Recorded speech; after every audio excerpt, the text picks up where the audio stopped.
What's up, everyone? Actually, you know what's up? The virus. And because of that, we've had to stay in our homes these past couple of days.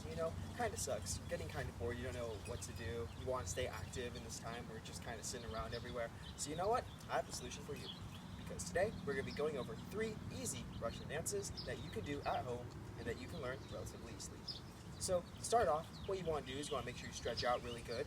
You also want to make sure that you aren't in any physical pain so that your knees are all good, your calves are all good, and most of all, that you're just feeling it. Also, you want to make sure that you're wearing hand protection, like gloves, because a lot of what we're going to be doing is going to be touching our feet or the ground, and because a lot of the times when people cough, their germs will fall to the ground. The ground is a place where not only a lot of germs lie, but you can potentially get really sick. And because of that, you want to make sure you're wearing hand protection as well as shoes. Now, you always want to make sure that when you take off your shoes, remove your gloves and stuff like that you make sure to wash your hands. Make sure when you're all done practicing, doing whatever you want here, make sure to wash your hands because that is the way that we can stay safe and we can help end this horrible virus. Alright, to start off, we're going to be doing squat jumps. Now, for these, you don't need to have gloves on. We're going to be keeping them on because why not? You'll need them in the next two. So, to do this, what you want to do is you want to squat down on your toes like this. You don't want to squat down on your heels, on your toes like this, just so it's easier to propel yourself up. Then from there, push yourself up and land on your heels. Now, there will be some exceptions to this, which we'll go over a bit later. That's pretty much all you want to do. Squat down on your toes, jump up, land on your heels. Now, this looks kind of boring, so you want to add your own variance to this, your own sort of flair to it. So you might want to squat down like this and then jump out and be like, hey, or something like that. Now, what you can do from here is you can add your own styles to this. You can do whatever flares you sort of want. Maybe you want to lean to one side versus the other. You just want to mix it up a bit to make it your own custom variant. So something like this. You can really just do whatever you want, as long as you make sure that you keep the standard squatting down and jumping out like this. However, you can change even that a little bit too. For instance, what you can do is you can squat down, and instead of putting your heels to the ground and jumping up like that, you can jump and then just bring yourself back in entirely. So it looks like something like that. Now, you might not want to do this starting off, just because it can be a little bit tough on your calves. It can also be painful on your knees, so that's another reason why you may not want to do it. However, there is another variant which you can try. In this one, you want to squat down. However, when you jump up, you want to kick out to the side without bringing your knees to the ground. So it looks something like this. Now, in doing this one, you can style it your own. You can make it sort of like an old Russian or Soviet style, where it's like this, and then you kick all the way out like that. So there still is a level of customization to it. Once again, to show examples of all 3 of these.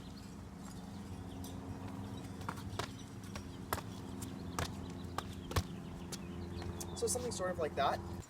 Up next, we have halapushka. And in case you have no idea what that is, this is what it looks like. Alright, so that's what you're going to be doing. So to start off, you want to practice with your feet. You're going to be putting one of your feet out like this, bringing it up, and then jumping and switching like this. Bring it up, jump and switching like this. Just like that. Once you have that mastered, what you want to do is you want to make sure you're wearing gloves because you do not want to be touching that ground. It's dangerous. You want to make sure that you're going to put your arms like this. With let's say your right foot is out, you're going to be putting your right arm on top, your left arm out here. And as you bring this foot up, you're going to be hitting it and moving your left hand over here. And then you're going to be switching like this. I recommend for this to be practicing very slowly. So very slowly like this. Because if you do that multiple times, it'll be a lot easier to do it slowly and then gradually getting faster and faster. So in the end, you will have something like this. You can do it decently fast. And of course, you can add your own styles onto it.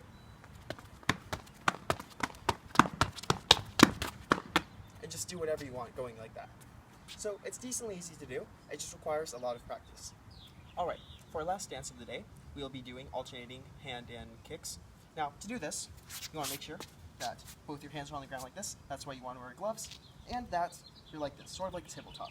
However, what you want to make sure is that your heels aren't touching the ground, as if you're in a position like this, it can really mess you up. To do this properly, you want to make sure that your heels are off the ground and just your toes are on the ground, and you look kind of like a table, like this. Now, to do this dance, what you want to do is you want to have one leg up like this, one hand up, and you want to quickly switch like this. Now, this can be fairly difficult, so what I recommend is either one, to start off, having both hands on the ground and just switching your legs like this, and then two, just switching, we're just doing one switch at a time, so like this. Now, once you're mastered with that, you can try to do it a bit faster, and it'll look something like this. Now, some trouble that you might have on this is if you're feeling a little bit off balance or you're feeling that you can't keep up. In order to fix this, you want to make sure that when you're practicing, you just do one at a time to start off, just so you get into a good rhythm and that either your arms or your legs aren't going faster than the other, so you don't mess up and you fall down. Additional problems you may have are probably due to you not having stronger calves. In this case, you want to work out your calves a lot more. I may upload a video on my channel about how I normally do calf workouts. However, there are many good ones on YouTube and many that I've been inspired from and that I've been doing. And because of such, I've gotten better at doing different types of Russian dances. Now, for all of you people who are thinking, this is easy, I can go on and do something more difficult, this is what you can do. So, you're going to go back into the same position, and this time, instead, when you're kicking out like this, instead of switching both your legs and your arms, you're going to be switching your legs. However, what you're going to also be doing is going to be bringing your other arm up and doing a clap, like that. So this is what it looks like. Now, this can be pretty difficult, so I'd only recommend doing these once you've already mastered the standard leg and arm kicks. Now, to show these one more time.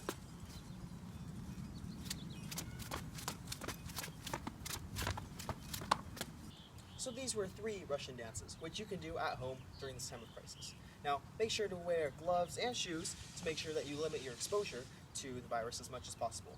And soon, if you practice doing these, you won't just be able to do them really nicely, but you'll be able to do other dances, such as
So anyways, that's all we have for today.